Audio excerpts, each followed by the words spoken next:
In the small town of Cedar Creek, nestled between dense forests and winding rivers, stood an old Victorian house that locals had long since avoided.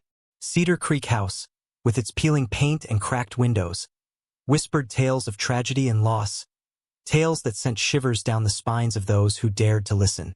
Years ago, the Johnson family had lived there, and their story ended in sorrow. On a stormy night, the youngest daughter, Lily, vanished without a trace. Though search parties scoured the surrounding woods for days, she was never found. The family, consumed by grief, eventually left the house, leaving it to crumble under the weight of its own memories. One autumn evening, a group of friends Anna, Ryan, Claire, and Mark decided to explore Cedar Creek House, fueled by ghost stories and teenage bravado. They arrived just as the sun dipped below the horizon, casting an orange glow that contrasted sharply with the house's dark silhouette. The air was thick with the scent of damp earth and decaying leaves. "Are you sure about this?" Anna asked, her voice tinged with nervous excitement as they approached the creaking front door. "Come on, it's just an old house," Ryan replied, pushing the door open. It groaned in protest, revealing a dimly lit foyer filled with dust and shadows. Inside, the air felt heavy, almost alive. Cobwebs draped from the ceiling like curtains of despair. The floorboards creaked beneath their feet, adding to the unsettling ambience. They stepped into the living room, where the remnants of the Johnson family's life lay scattered: faded photographs, broken furniture, and a grand piano covered in a thick layer of dust. "Look at this," Claire exclaimed, pointing to a dusty photo on the mantel. It depicted a smiling family, but the eyes seemed hollow, as if the subjects were mere shells of their former selves. As they explored further, they could hear the faint sound of music, a soft piano melody that seemed to drift through the air. "Is someone else here?" Mark whispered, glancing around nervously. "It's probably just the wind," Anna suggested, though a chill ran down her spine. They decided to split up, with Claire and Mark heading upstairs while Anna and Ryan stayed downstairs. As they ventured into the dimly lit hallway, Claire's flashlight flickered, illuminating a door at the end of the corridor. It was slightly ajar, and the piano music grew louder. "Do you hear that?" Claire asked, her heart racing. "Yeah, let's check it out," Mark replied, his curiosity piqued. They approached the door and pushed it open, revealing a dust-covered music room. In the center stood an old grand piano, its keys yellowed and cracked, yet somehow it played itself, the haunting melody echoing around them. "Who's playing?" Claire asked, her voice barely above a whisper. Mark stepped closer to the piano, entranced. "I don't know, but it feels like someone's here." As he reached out to touch the keys, the music abruptly stopped. The silence was deafening, and a cold draft swept through the room, extinguishing their flashlights. They fumbled in the darkness, hearts pounding, and then soft laughter filled the air. "Lily!" Claire called out, her voice trembling. A flicker of light returned, illuminating a small figure in the corner of the room. It was a girl no older than 10, with long, tangled hair and a dress that looked as though it had been stitched together from scraps. She appeared translucent, shimmering like a mirage. "Help me?" the girl whispered, her voice a haunting echo. "Who are you?" Mark asked, taking a cautious step back. "I'm Lily," she replied, her eyes wide with sadness. "I can't find my way home."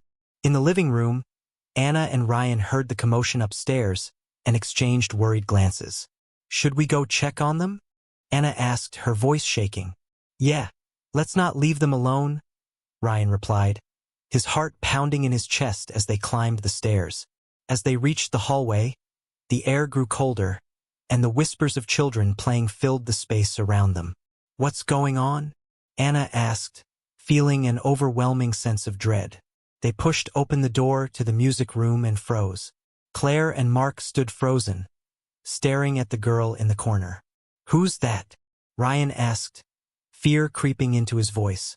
"She's Lily," Claire whispered, tears welling in her eyes. "She needs our help."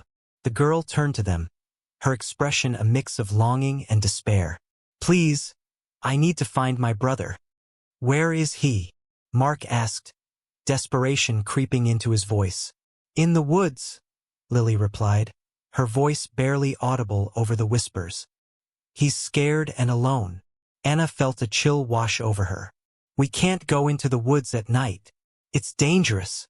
We have to help her, Claire insisted, her determination shining through her fear. If we don't, she'll never find peace. With a deep breath, they agreed to venture into the woods, the flickering light from their flashlights illuminating the way. The moment they stepped outside, a thick fog enveloped them, and the air grew eerily silent. Stay close, Ryan warned, glancing nervously at the shadows that loomed around them. The trees whispered secrets as the wind rustled through their leaves, creating an unsettling melody that echoed in their ears. As they made their way deeper into the woods, the laughter of children faded into haunting cries. The path twisted and turned, leading them further into darkness. Lily, where do we go? Anna called, her heart racing. Follow the path, Lily instructed, her translucent form glowing faintly in the fog. He's close. After what felt like hours, they reached a small clearing where the moonlight broke through the canopy.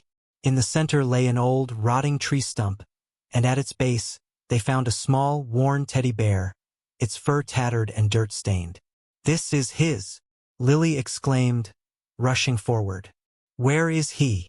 Suddenly, a gust of wind swept through the clearing, and the atmosphere shifted. The air grew thick, and the cries of a child echoed around them. Help me! Help! Where are you? Claire shouted, panic rising in her throat. The shadows began to swirl around them, forming dark shapes that twisted and morphed. Get away! Ryan shouted, feeling the cold grip of fear wrap around his heart. Lily, what's happening? Mark yelled, trying to keep his composure. They're here, Lily cried, her voice rising above the chaos. You have to help him. He's trapped. The shadows closed in, their cold fingers brushing against the friends, pulling them toward the darkness. The cries grew louder, more desperate, and a sense of urgency washed over them. Hold hands! Anna shouted, grabbing everyone's hands tightly. We need to focus on finding him. With hearts pounding, they closed their eyes and concentrated on the sound of the cries, calling out to the lost boy. We're here. We're coming for you.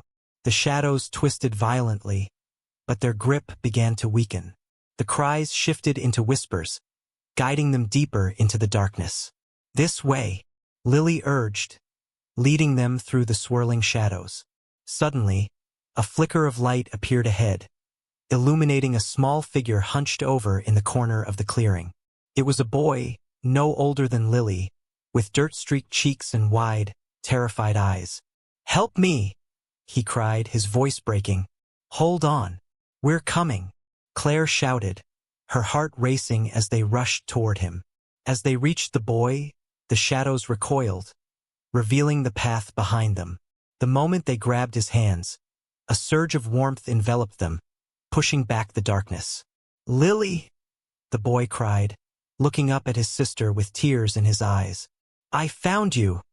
She exclaimed, her face lighting up with joy. You're safe now. With the siblings reunited, the shadows began to dissipate, the cries fading into soft whispers. The clearing transformed, bathed in a warm glow that illuminated the forest around them. Thank you, the boy said, his voice now steady. You helped us find each other. As the light enveloped the children, they began to shimmer and fade, their forms merging with the glow. You saved us, Lily whispered, her eyes filled with gratitude. Now we can finally go home.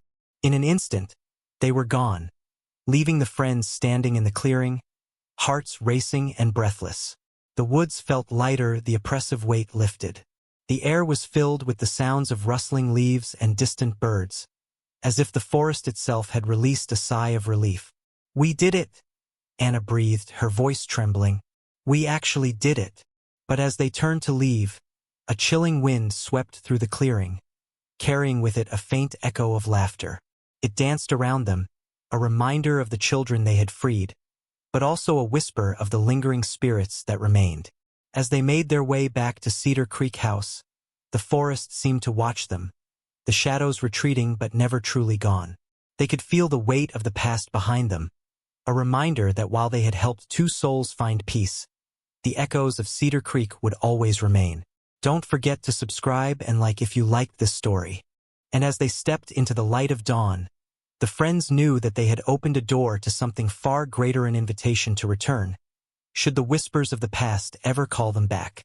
As the friends made their way back towards Cedar Creek House, the early morning mist curled around their legs, clinging like the memories of the past they had just unraveled.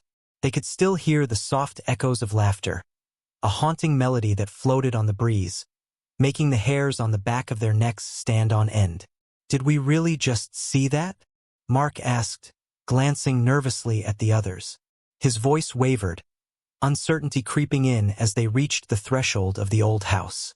I think we did, Anna replied, her heart still racing. But we helped them, right? They're free now. Yeah. But what does that mean for us? Ryan added, the weight of their experience settling in. What if something else is still trapped here? As they stepped inside, the air felt different, thicker, as if the house itself had been holding its breath. Dust motes danced in the golden light streaming through the broken windows, but the atmosphere felt charged, almost alive with anticipation. Let's not linger, Claire suggested, her instincts kicking in. We should check the rest of the house just to be sure. They moved cautiously through the dimly lit hallway, the floorboards creaking beneath their weight. Shadows seemed to flicker just out of their line of sight, shifting and pooling in the corners of the rooms. The oppressive silence was punctuated only by the occasional whisper of the wind outside. As they reached the staircase leading to the second floor, Ryan hesitated. What if there's something else up there? Only one way to find out, Anna said, steeling herself and leading the way up the creaking steps. Each step felt like an invitation to the unknown, the air growing colder as they ascended. On the second floor, they found a long corridor lined with doors, each one painted a faded pastel color, peeling and chipped. Claire opened the first door, revealing a child's room filled with dust-covered toys, dolls with missing eyes, and a rocking horse frozen in mid-gallop.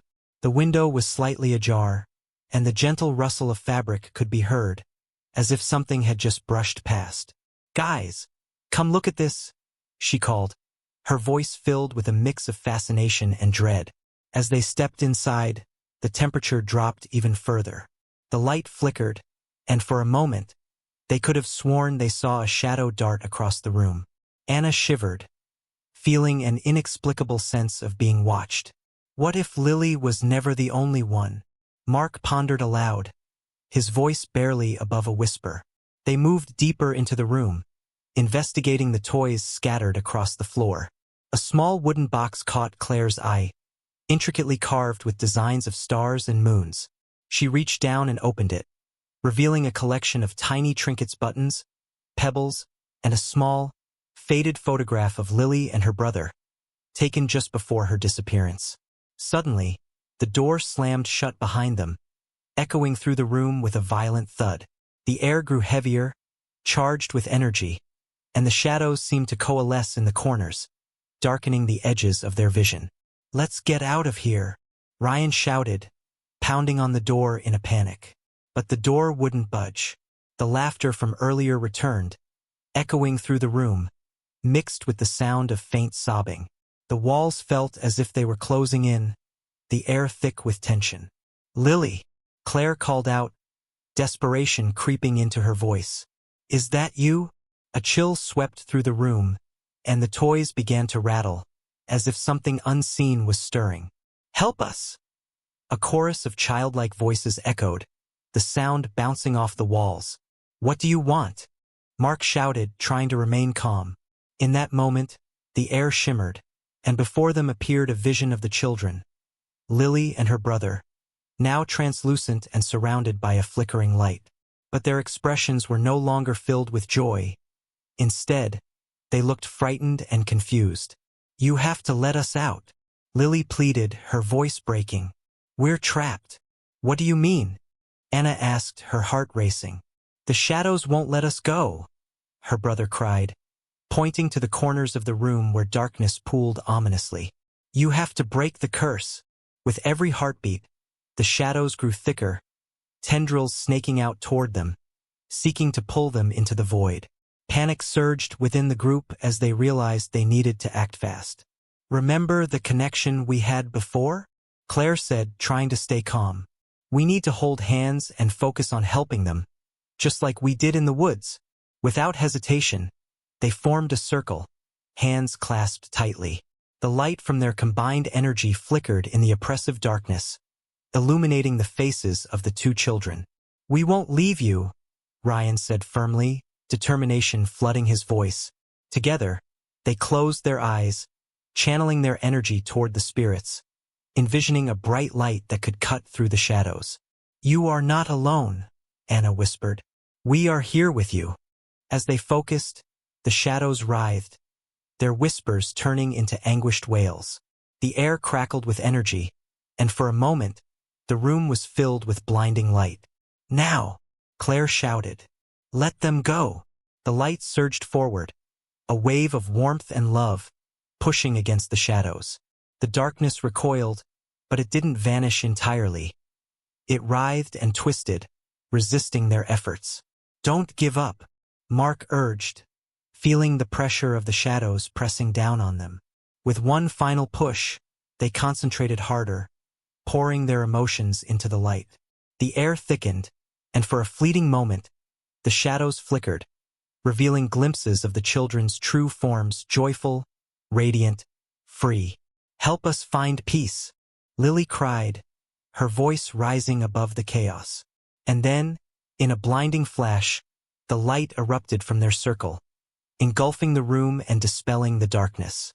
The shadows shrieked, retreating into the corners as the two spirits shimmered and glowed, their forms transforming into bright orbs of light. "We're free!"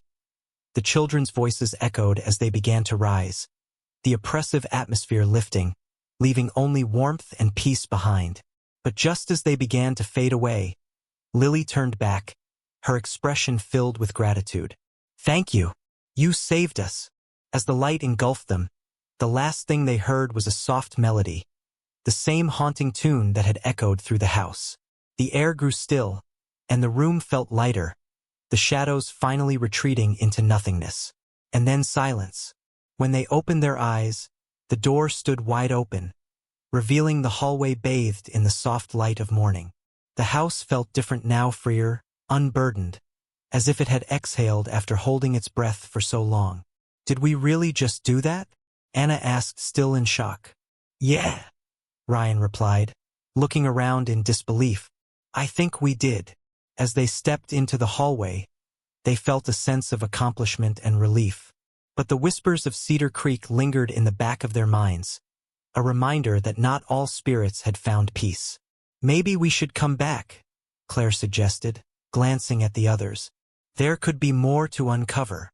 Just as the idea settled in the air, a cold breeze swept through the hallway, carrying with it the faintest echoes of laughter and cries. The friends exchanged glances, knowing that while they had helped Lily and her brother, the house still held secrets waiting to be discovered. And as they exited Cedar Creek House, the shadows danced behind them, a silent promise that their story was far from over. They could feel the pull of the unknown, an invitation to return and confront whatever lingered in the echoes of the past. Don't forget to subscribe and like if you liked this story. As the friends stepped outside Cedar Creek House, the morning sun bathed the world in warm light, but the thrill of their experience lingered like an unshakable shadow. They stood on the porch, breathing in the fresh air, yet the whispers of the house danced at the edge of their minds. "We can't just leave it like this," Claire said, her determination igniting anew. "We've helped Lily and her brother, but what about the others? Are you sure about this?" Ryan asked, glancing back at the house. "What if something worse is waiting for us inside?" "If we don't try, we'll always wonder," Anna replied, her voice firm. "And we owe it to them." With a collective nod, they stepped back inside. The atmosphere was different now, lighter, but still tinged with a palpable energy. As they moved through the familiar rooms, they felt a sense of purpose, a calling that urged them deeper into the mysteries of Cedar Creek. They decided to return to the music room, where they had encountered Lily and her brother. As they entered, the air shimmered, and for a moment, they could see fleeting images of joyful moments captured in the corners. The family playing, laughing, and living. "Let's focus on what we felt before," Mark suggested, trying to summon the connection they had shared. "We need to open ourselves up to whatever is left behind." They formed a circle once more, holding hands tightly. Claire closed her eyes, recalling the warmth of the light that had enveloped Lily and her brother. "Let's call out to anyone who needs us," she said, her voice steady. "Let's help them find peace." As they began to concentrate, the temperature dropped sharply, and a sudden chill ran through the room. Shadows flickered in the corners, restless and agitated. The piano, once silent, began to play a soft, sorrowful melody that echoed through the room, reverberating in their bones. "Who's there?" Ryan called out, his voice cutting through the tension.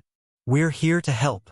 The air thickened, swirling with energy, and from the shadows emerged a figure, an older woman, her features soft yet etched with sorrow. Her eyes, filled with a haunting sadness, seemed to pierce through the veil of time. "Help me," she whispered, her voice barely audible over the music. "I cannot find him." "Who are you?" Anna asked, her heart racing.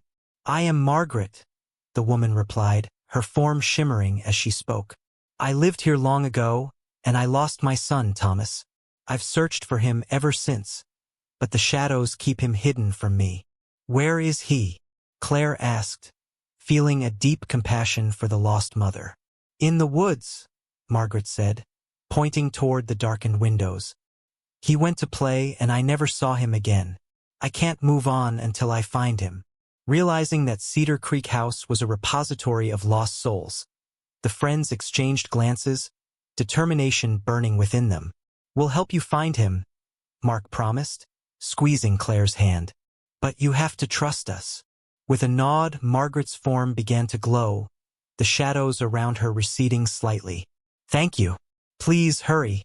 They rushed outside, the whispers of the forest welcoming them as they retraced their steps toward the clearing. The air felt electric, charged with purpose, and the echoes of lost laughter mixed with the sounds of rustling leaves. "Margaret, can you guide us?" Anna called out, feeling the weight of the task ahead.